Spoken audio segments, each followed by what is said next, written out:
नीचे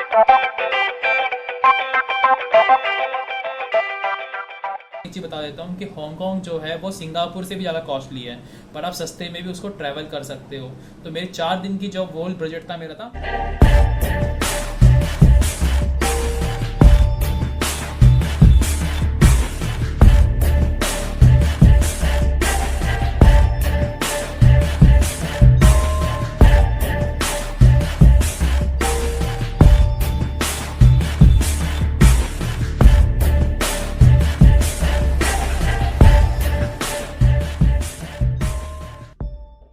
So hello friends, my name is Sachin. Welcome back to my channel Sachin Born to Roam.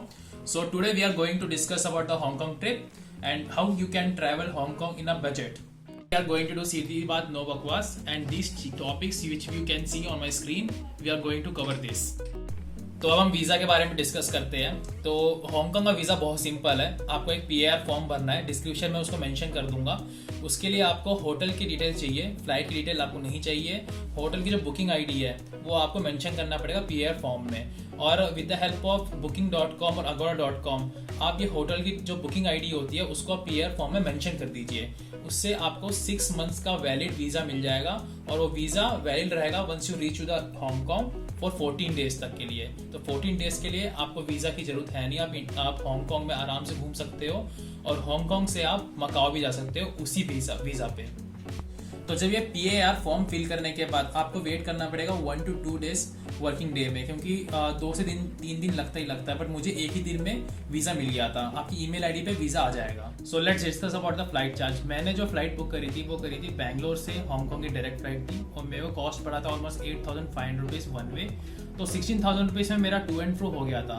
But आपको air Asia की काफ़ी ये plans मिलेंगे आपको, कई बार डिस्काउंट चलता रहता है एयर एशिया की वेबसाइट पे, जो ज़्यादातर होती है साउथ इंडिया से, चेन्नई से या फिर कोची से। आपको कभी कभी तो 5,000 में भी फ्लाइट मिल जाती है, तो आपको कीप ऑन चेक करना पड़ेगा। बट आप दिल्ली से मुंबई से फ्लाइट करोगे तो आपको to and fro almost 18 to 17,000 के अराउंड तो मिलेगा ही मिलेगा। तो मेरे को इंडिगो से बेस्ट डील में मिल गया था, 15,000 में मेरा आना जाना हो गया था। So now discuss best time to go to Hong Kong.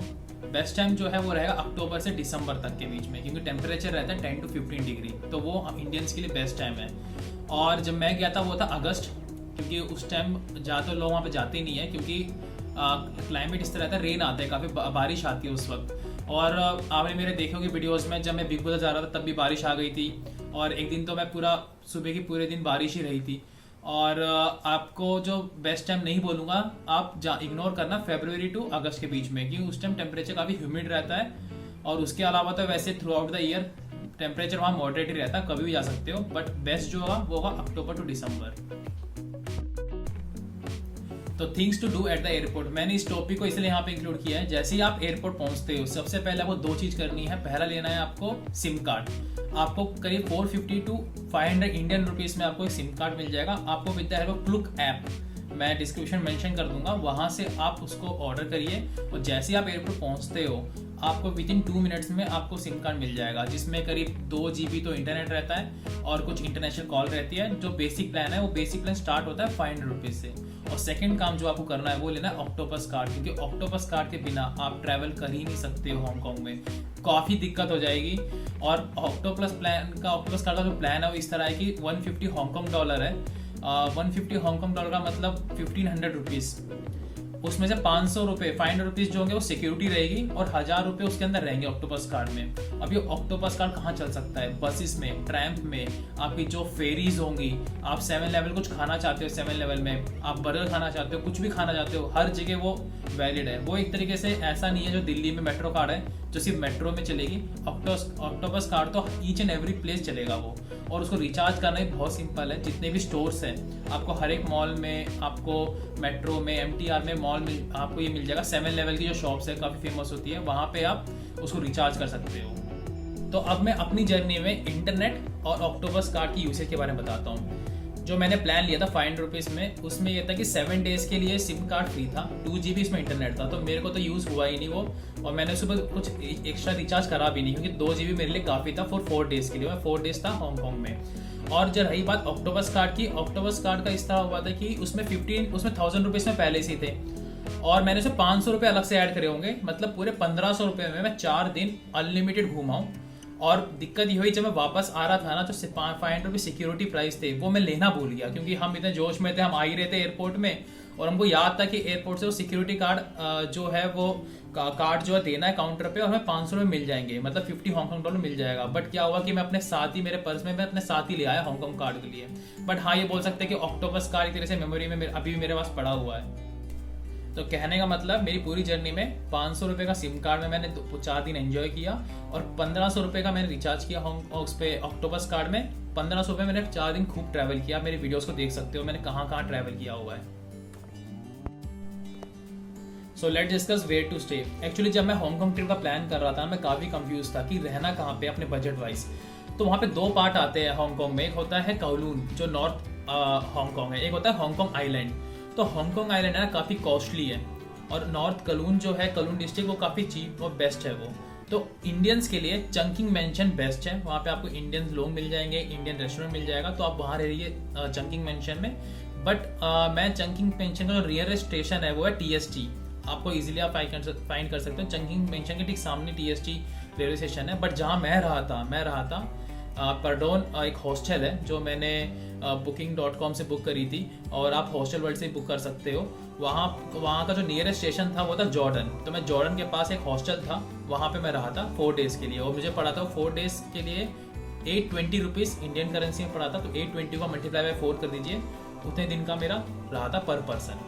और बट हॉस्टल जो था ना, काफ़ी छोटा था। तो अगर आप बजट में रहना चाहते हो हांगकांग में, तो आपको चूज़ करना पड़ेगा हॉस्टल। अगर आपके पास almost 3 to 4,000 rupees per day का बजट है, तो आप रह सकते हो होटल में। और होटल जो है काफ़ी कॉस्टली है। जैसे इंडिया में और बाकी country, south east Asian country में आपको 3 से 4 में मस्त होटल मिल जाता है, बट ऐसा आपको मिलेगा नहीं हांगकांग में। आपको 3 से 4 हज़ार में बेसिक होटल मिलेगा, और आपको अगर एवरेज होटल में रहना है तो उसका कॉस्ट है 5 to 6,000 में। बट अगर आप हांगकांग आइलैंड में रहते हो तो वो कॉस्ट और डबल हो जाएगी, क्योंकि हांगकांग आइलैंड तो और ज़्यादा कॉस्टली है। तो बजट वाइज आपको नियर स्टेशन जो है जॉर्डन और TST, इसके पास ही रहना है आपको, जो आता है कौलून में। तो चलो अब हम बात करते हैं ट्रांसपोर्टेशन की, जो सबसे इम्पोर्टेंट होता है। तो आपके पास अगर ऑक्टोपस कार्ड है तो आपको टेंशन लेने की जरूरत ही नहीं है, उसमें रिचार्ज करिए और घूमते रहिए। अब आपके पास मेट्रो हर जगह है, मेट्रो मैप जो है अपने मोबाइल में डाउनलोड कर लीजिए। और जो बस सर्विस तो इतनी ज़्यादा मस्त है, और जो फेरी सर्विस है वो तो और बहुत ज़्यादा चीप है। मतलब आप समझो कि 10 से 20 रुपये में आप एक आइलैंड से दूसरे आइलैंड पहुँच सकते हो। हांगकांग आइलैंड से जब मैं बुद्धा जा रहा था, तो मैंने पूरा ट्रैवल जो किया था वो मैंने किया था फेरी से ही, और आपने देखा होगा कि इतना ईजी था। अरे 1 घंटे में आपको फेरी मिल जाएगी। और बसेस तो ये है कि हर 2 मिनट में एक बस सर्विसेज है, और मेट्रो तो आप जानते हो कि बैक टू बैक है।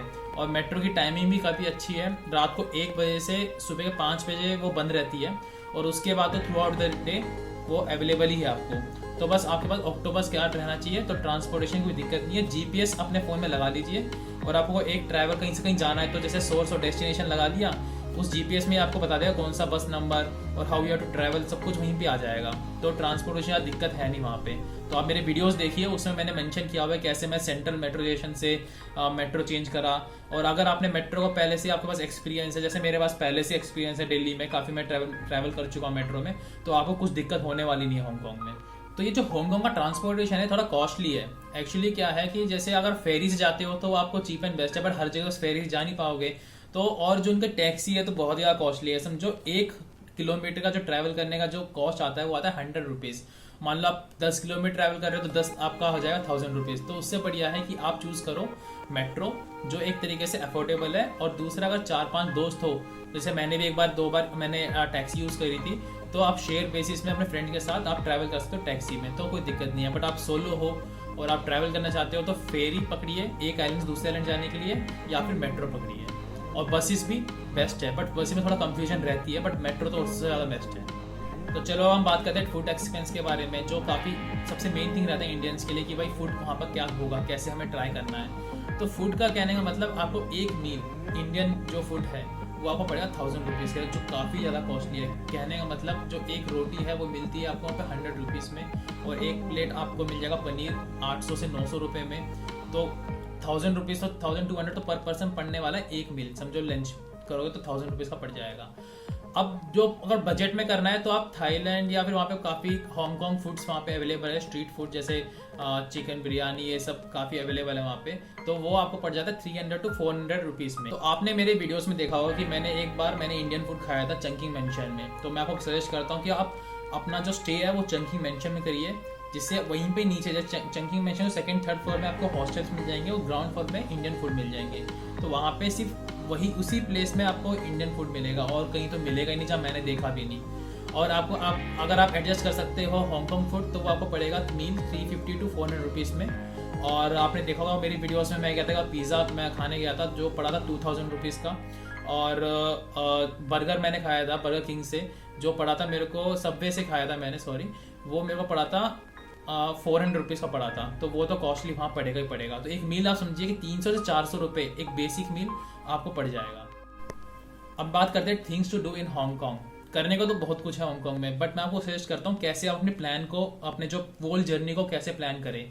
तो पहले दिन जब पहुँचते हो आपको नाइट में जाना है टेम्पल स्ट्रीट, ठीक है, और आपको शाम को जाना है ये जो लाइट शो होती है विक्टोरिया हार्बर और सिंपैथी ऑफ लाइट, तो आप करीब यहाँ पे पहुँच जाइए अराउंड 6 to 7 PM के आसपास। ये सब कुछ कौलून में ही है जहाँ नियरेस्ट मेट्रो स्टेशन होगा TST, तो TST पहुँच जाइए, वहाँ पे ये दोनों चीज़ को एंजॉय करिए। और रात को जाइए जॉर्डन जो मेट्रो स्टेशन है पास में ही करीब 1 किलोमीटर दूर बाय वॉक आप जा सकते हो, वहाँ पे है नाइट मार्केट, तो वहाँ से आप कुछ भी जो भी चीप एंड बेस्ट आइटम आप खरीद सकते हो, जैसे मैग्नेट्स आते हैं फ्रिज में लगाने के लिए, वो सब वहाँ पर आपको सस्ते में मिल जाएंगे। हांगकांग की टी-शर्ट मिल जाएगी, वो सब वहाँ पर बहुत चीप एंड बेस्ट में मिल जाएगा नाइट मार्केट में। सो समझो पहले दिन आपने कवर कर दिया सिंपैथी ऑफ लाइट, आपने ये देख लिया विक्टोरिया हार्बर लाइट शो देख लिया, आप रात को चले गए टेम्पल स्ट्रीट, और फिर आप वहाँ पे अगर नाइट लाइफ एंजॉय करनी है तो आपको कहीं पे भी नाइट लाइफ नहीं मिलेगी, सिर्फ एक जगह मिलेगा, वो है LKF, उसे बोलते हैं लैन क्वांग फोंग। यहाँ जाना है, यहाँ पे आप चले जाइए आपको करीब 10 बजे के आसपास, और ये पूरी रात के 3-4 बजे तक वहाँ पार्टी चलती है दबा के। बट हाँ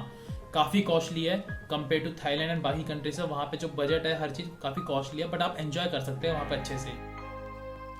और पहले दिन के बाद आप सेकेंड डे जाइए मकाओ। मैं आपको सजेस्ट करता हूँ मकाओ जाने का, जो मस्ट एंड शुड जाना ही जाना है अगर आप जाते हो हांगकांग से, क्योंकि एक तो आपको पहले बार वीज़ा फ्री है। अगर आपके पास हांगकांग का वीज़ा है तो मकाओ तो इमिग्रेशन में आप कुछ पूछेंगे नहीं और वीज़ा एकदम फ्री है। और मैं आपको सजेस्ट करता हूँ आप जाइए बस से। आप मेरी पूरी मकाओ की ट्रिप देखिए, बहुत ज़बरदस्त है, मैंने बहुत फन किया था और मैंने बहुत सस्ते में किया था। मैंने किया था पूरा जो मकाओ का ट्रिप किया था 3500 to 4000 रुपीज़ में, और इंक्लूडिंग फूड, ठीक है। तो आप जाइए बस से, वहाँ पहुँचिए, वहाँ पे आप नाइट स्टे भी कर सकते हो, बट वहाँ पे थोड़ा कॉस्टली है। बट मैं सजेस्ट करूँगा कि एक पूरे दिन की जर्नी काफ़ी है। सुबह 10 बजे पहुँच जाइए मकाओ और रात को 8 बजे के आसपास चले जाइए कसिनो में, और 8 बजे से रात को 11 बजे तक आप एंजॉय करिए कसिनो में। और लास्ट फेरी पकड़ लीजिए 11:30-12 बजे की है, जो आपको हांगकांग मतलब मकाओ से आपको सीधा हांगकांग लेके आ जाएगी। और आप मेरी पूरी वीडियो देखिए, मैं यहाँ पे आई कार्ड में मेंशन कर दूंगा, एकदम बढ़िया वीडियो बनाई है मैंने और उसमें पूरा इन्फॉर्मेशन मैंने दिया हुआ है मकाओ के बारे में। तो ये पूरा जो ट्रिप है इसमें आपको 2 दिन हो चुके हैं जैसे मैंने बताया, तो 2 दिन तक आप कौलून को एक्सप्लोर करिए। बट अगर आपने सुना होगा कि हांगकांग काफ़ी हाईटेक बिल्डिंग ये सब वो सब होता है, बट मैं आपको सजेस्ट करूँगा कि अपना जो थर्ड डे को स्टार्ट करिए मैनमो टेम्पल से। जो आपको जो फीलिंग मिलेगी वहाँ पे, जो रियल कल्चर आपको नज़र आएगा मैनमो के बारे में, वो बिल्कुल ही जेन्युइन होगी। क्योंकि मैं अपने आई कार्ड में एक और मेंशन कर देता हूँ, जहाँ पे मैंने वीडियो नंबर 3 बनाई है, जहाँ पे मैं गया था हांगकांग आइलैंड और कैसे मैं गया था मैनमो टेम्पल, मैंने मेंशन किया हुआ है। मैनमो टेम्पल बहुत ब्यूटीफुल है। उसके बाद आप जा सकते हो ट्रैम्प राइड, वेंचाई मार्केट, आप सोगो स्ट्रीट जा सकते हो, और उसके बाद आपको जाना है स्काई 100। मतलब ये जो मैं नाम ले रहा हूँ ना, स्काई 100, सोगो स्ट्रीट, ये तो मस्ट एंड शूट है। और मैनमो तो आपको जाना ही जाना है, बहुत बढ़िया जगह है। बट जो स्काई 100 है, इसमें मैं 100 फ्लोर पे गया था, 1000 रुपीज़ की टिकट थी, वो मेरे वीडियो में मेंशन है। और वहाँ पे कैसे आपको प्लान करना है और कितने बजे जाना है वो भी मैंने मेंशन किया हुआ है। तो ये जो 3-4 जगह चीज़ें बताई, ये आपको जाना ही है, क्योंकि वो और ये सारी जगह जो आती है, जो ये प्लेस है, ये हांगकांग आइलैंड। और इसलिए मैंने आपको मना किया था यहाँ पे हॉस्टल नहीं रहने के लिए, क्योंकि यहाँ पे जो हॉस्टल और होटल्स हैं वो काफ़ी कॉस्टली है। और जो यहाँ से अगर आपको कौलून जाना है, जो जब वहाँ पे पहुँचने में आपको 15-20 मिनट लगते हैं, तो अगर अपना हॉस्टल आप वहाँ ले लेते हो कौलून में, और easily you can travel to Hong Kong island, क्योंकि सीधा मेट्रो है, 3रा-4था ही स्टॉप है हांगकांग आइलैंड आने के लिए। तो थर्ड डे में मैनमो टेम्पल कवर करने के बाद मैं आपको सजेस्ट करता हूँ कि फोर्थ डे की जो शुरुआत करिए आप डिज्नीलैंड से, जो हांगकांग का बहुत फेमस डिज्नीलैंड है। बट अनफॉर्चुनेटली बारिश आ चुकी थी, इसकी वजह से मैं डिज्नीलैंड जा नहीं पाया। और उसके वजह से अगर आप डिज्नीलैंड जाइए 4th डे, और 4th डे के बाद जो 5th, क्योंकि वो तो पूरा दिन ले ही लेगा, आपका पूरा दिन कवर हो जाएगा। मॉर्निंग आपको 10 o'clock वहाँ पे रीच करना है और आप इवनिंग 4 to 5 o'clock तो वहाँ पे रहोगे। तो 4th डे आपका निकल जाएगा डिज्नीलैंड में। 5th डे जो लास्ट डे रहेगा आपका, क्योंकि 5 दिन मेरे हिसाब से काफ़ी है हांगकांग के लिए, और जो 5th डे है आपको जाना चाहिए बिग बुद्धा टेम्पल और विक्टोरिया पीक। ये तो मैंने ऐसी दो चीज़ मैंने बताई है, मेरे वीडियोस में देख लेना, मैंने मेंशन कर देता हूँ आई कार्ड में। और ये ऐसी जगह की जब वीडियो देखोगे आप समझ जाओगे कितना यूनिक प्लेस है। ये ऐसी चीज़ आपको किसी और कंट्री में नहीं मिलेगा। जो बिग बुद्धा है, एक तो यहाँ पे मैं गया हूँ, एक मैं बैंकॉक में भी गया हूँ, बट जो ये वाला बिग बुद्धा था ये काफ़ी यूनिक है।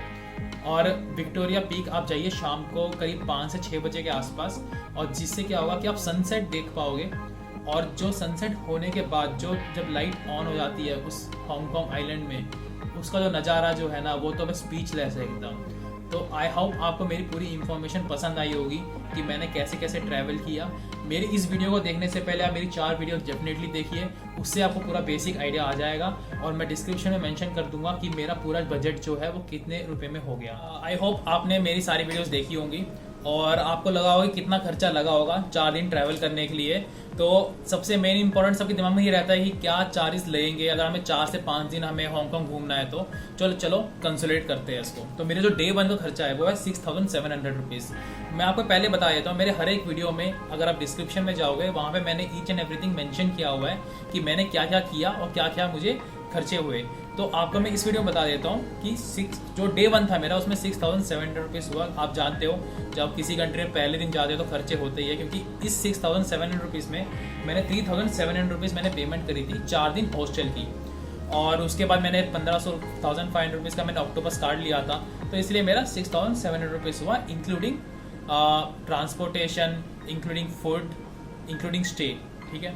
और मेरा डे 2 था जहाँ मैं मकाओ गया था, वहाँ मेरे लगे थे मकाओ में 5900 रुपीज़। और उस 5900 रुपीज़ में से मेरे 1500 रुपये तो मैं कसिनो में हार गया था। आपने मेरे वीडियोस देखे होंगे, उसमें मैं 1500 रुपीज़ में हार चुका था। तो अगर आप जाना चाहते हो, अगर आप कसिनो में पैसे लाइन लगाने चाहते हैं, क्योंकि मैंने तो अपने बजट से 1000-1500 रुपये सेपरेट रख दिए थे कि चाहे मैं जीतूँ चाहे मैं हारूँ, 1500 तो मैं लगाऊंगा। और अगर आप 4000 रुपये में आप पूरे मकाओ का ट्रिप कर सकते हो 1 डे के लिए, और जिसमें आपका स्टेइंग जो है मकाओ में नहीं रहेगा। और आपका जो डे 3 होता है, डे 3 जो मैं गया था मैनमो टेम्पल गया था, और फिर मैं साउदर्न जो हांगकांग आइलैंड घूमा था, तो मेरा काफ़ी सस्ते में हो गया था डे 3, जिसमें इंक्लूडिंग फूड सब कुछ बता रहा हूँ मैं आपको। 2230 रुपीज़ में मेरा पूरा डे 3 हो गया था, इंक्लूडिंग लंच, डिनर, ब्रेकफास्ट, घूमना सब कुछ। और जो मेरा 4th डे था, जो फाइनल डे था, उसमें मेरे लगे 1750।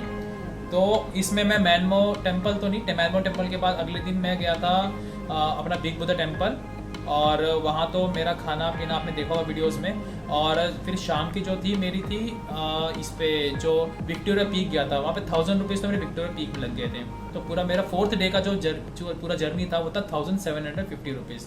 तो मैंने जो पूरे 4 दिन जो मैंने एक्सप्लोर किया हांगकांग को, और जो मैंने इतना एंजॉय किया, ठीक है। और सब बोलते हैं हांगकांग जो है वो काफ़ी कॉस्टली है, और मैं आपको एक चीज़ बता देता हूँ कि हांगकांग जो है वो सिंगापुर से भी ज़्यादा कॉस्टली है, पर आप सस्ते में भी उसको ट्रैवल कर सकते हो। तो मेरे 4 दिन की जो होल बजट था मेरा था वो है 16,580 रुपीज़। ठीक है। तो मतलब मैंने आप ये बोलो कि 16,500 में मैंने पूरा 4 दिन एंजॉय किया दबाकर। और ये जो कॉस्ट है बता रहा हूँ आपको, इसमें ऑफकोर्स फ्लाइट तो इंक्लूड है नहीं, और आप 15 से 16,000 फ्लाइट का संभाल लो, तो मेरा मतलब 16,500 में पूरी मज़ा आ गया मुझे पूरे हांगकांग में। तो आपको मैं सजेस्ट करता हूँ कि आप मेरी बाकी जो 4 वीडियोस को देखिए, और आई होप आपको ये वीडियो अच्छी लगी होगी, इन्फॉर्मेटिव लगी होगी। और आई थिंक 1% भी आपके जो बजट प्लान होगा आपका हांगकांग जाने में, definitely it will help you. और अगर आपको मेरी वीडियो पसंद आ रही है तो प्लीज़ सब्सक्राइब करिए चैनल को, जिससे मैं फ्यूचर में जो भी इंफॉर्मेटिव वीडियो बनाऊं तो आपको एकदम पता लग जाए। और मेरा मेन मोटो है कि each and every people should travel from India to other countries in budget. तो मैं बजट के जो मेरा है जो मेन मोटिव है कि बजट में कैसे मैं आपको हेल्प करूं कि जो चीज़ गलती जो मुझसे हुई है वो आप ना करो, और मैं आपको अच्छा सजेशन दे पाऊँ। तो please like and subscribe my channel. Thank you for watching.